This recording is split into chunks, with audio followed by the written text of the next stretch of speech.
Welcome back to Books with Duddy. I'm back with another spoiler-free review today. We are going to be talking about The Bewitching by Silvia Moreno-Garcia. This is a pretty new book. I think it came out in July of this year. So as I said before, this will be a spoiler-free review. Let's get into it. This is a book about 3 different generations of women, all of whom are tied in some way to witchcraft and or dark magic, and there is a Mexican flair to this book. I think there's some specific types of witchcraft or witches that come from or are inspired by Mexican culture. And so that was an interesting twist. But the book follows these 3 different women in 3 different time periods. And so with the 3 different time period things, and the book kind of jumps around, to the later time period, and then back to the earlier, and then the middle, and then earlier, etc., etc. And in that way, if anybody is familiar with Bury Our Bones in the Midnight Soil by V.E. Schwab, this book was very, very reminiscent of that. And Bury Our Bones in the Midnight Soil is pretty new as well. It definitely came out in 2025.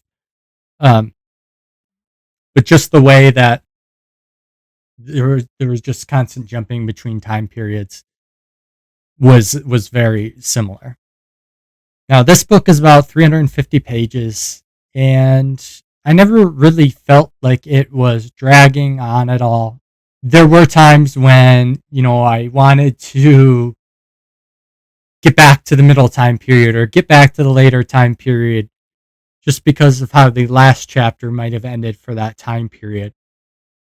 But it was never that I was bored with any of the time periods. I thought they were all well done, with interesting characters and characters that I, grew attached to and cared about, what happened in their story.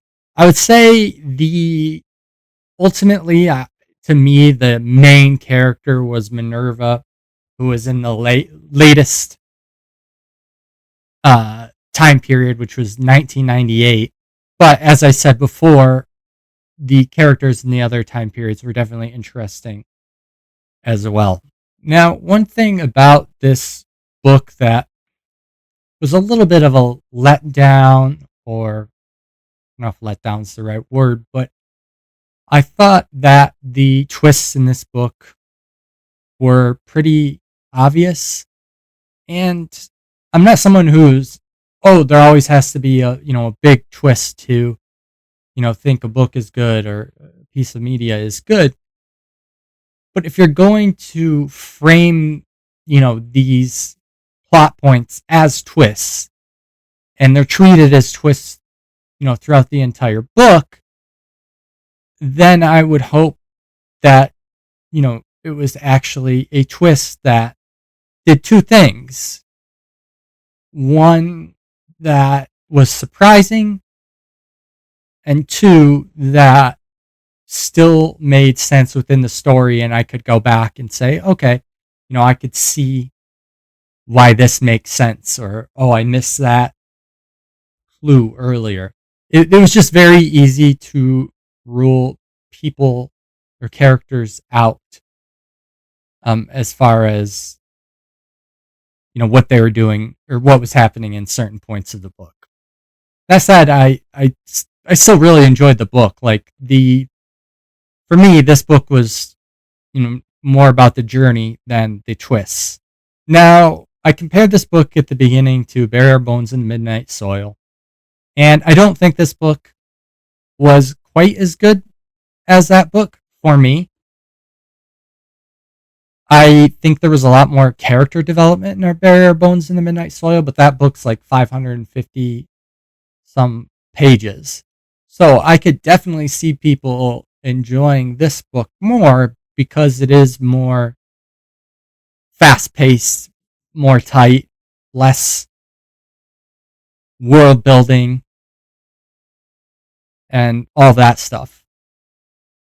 With that said, I'm going to give this book a 7.5 out of 10, which is a very solid score.